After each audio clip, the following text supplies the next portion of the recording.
Hi, I'm Piers Ward, and today we're going to be talking about whether hanging back and not transferring your weight is causing your slice. Welcome to Meandmygolf TV, the best in online golf instruction. Let's take charge of your game.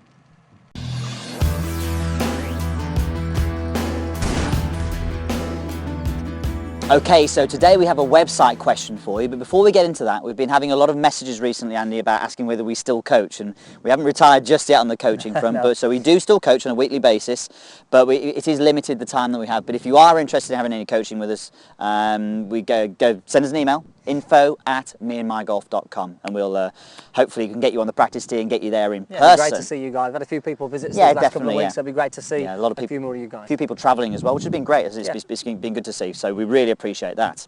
So yes, website question. This is a fantastic question. This is from Peter Engberg from Sweden, one of our members, and he's asked, he said he's slicing the golf ball and hitting the ground before the ball. So he's hitting it fat and he's slicing it, and the reason causing this, he feels, is that he's hanging back, so he's not transferring his weight. So this is a brilliant question because they are very much all interlinked and they kind of happen as a result of each other's different things. So can you just go through that, Andy, and what we see in that? Yeah, I think this is, as you mentioned, it's a great question because the majority of people who struggle with golf, they struggle with hitting it fat and thin, and they slice it. So if you struggle with this is going to be a great way for you to actually find out how to approach fixing these things.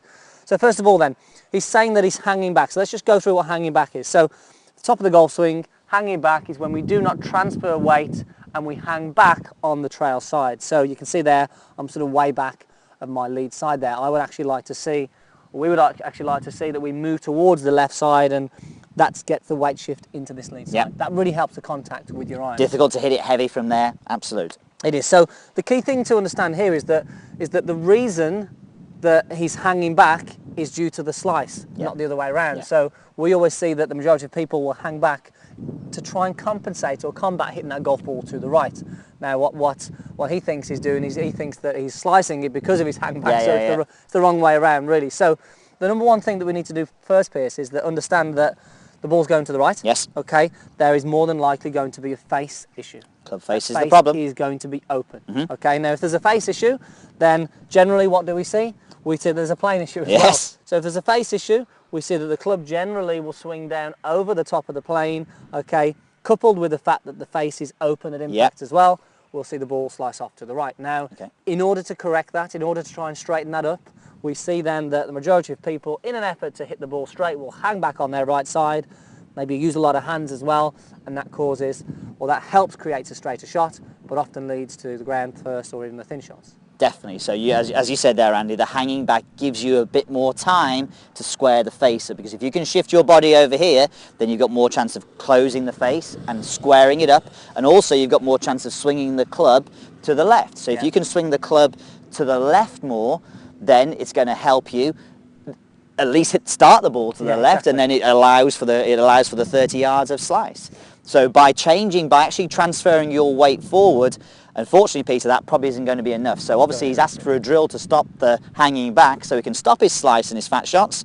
But actually, if we were to give you, and this is why you've probably tried drills and they haven't worked, if you work at not hanging back and transferring your weight, you're still going to slice it. Even more so. You may not hit the ground as much, so you may not hit the fat shot as much, but you would, as Andy said, you would slice it more. Yeah. So I think the key thing to understand here, guys, is if you're slicing and hanging back or hitting the ground first, the number one thing you need to do is, first of all, I mean, we always say, look, first of all, go and check the grip. Make sure the grip is in the right place. So go to our other videos on the website or on YouTube, and you'll see we've done plenty of these. If you get the grip right, it's going to make a big difference. But you then need to attack to see if the club face and swing plane are on the right path, if you like. So we need to make sure the club face and the swing plane, they're more matched up, isn't it, Andy? We want to get that. So we often see the face, if the face opens in the backswing, then you've got to make sure the face is a little bit square in the backswing. And once you can then control the club face, then as Andy says, then you've got more chance then of getting the path going more out to the right. Now once you get the path going out more to the right, it's going to be a lot easier for you then to transfer your weight. So you can see the order we've gone in.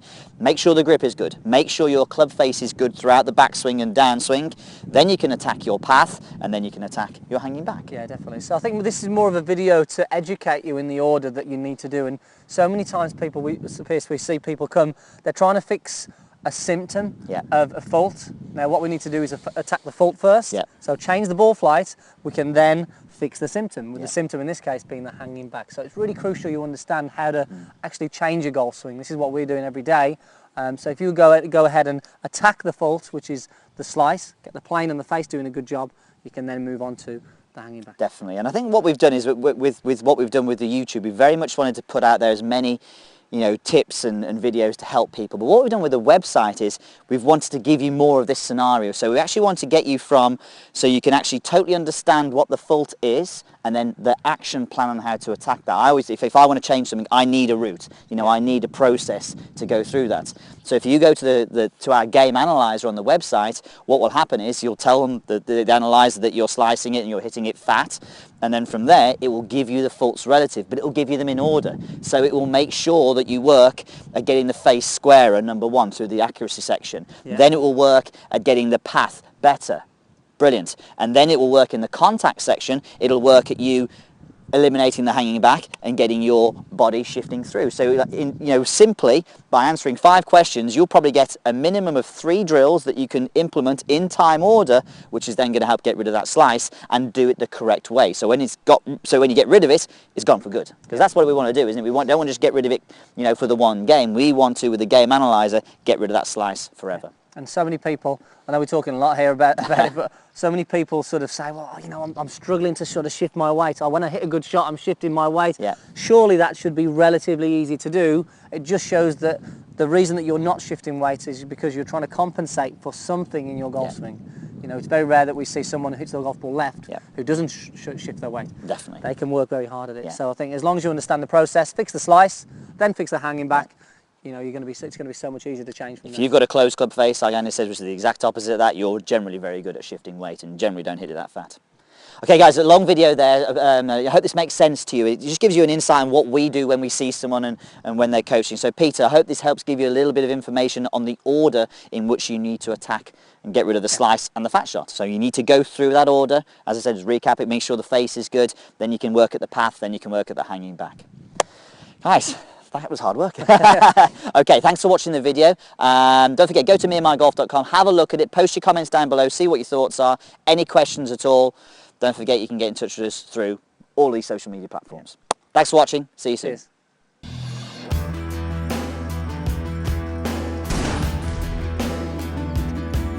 To keep my arms connected to my body, you can see the path of the club now is a lot more on plane. The club's a little bit shallower as it goes back, and it really helps me load at my right side from this position. So because my spine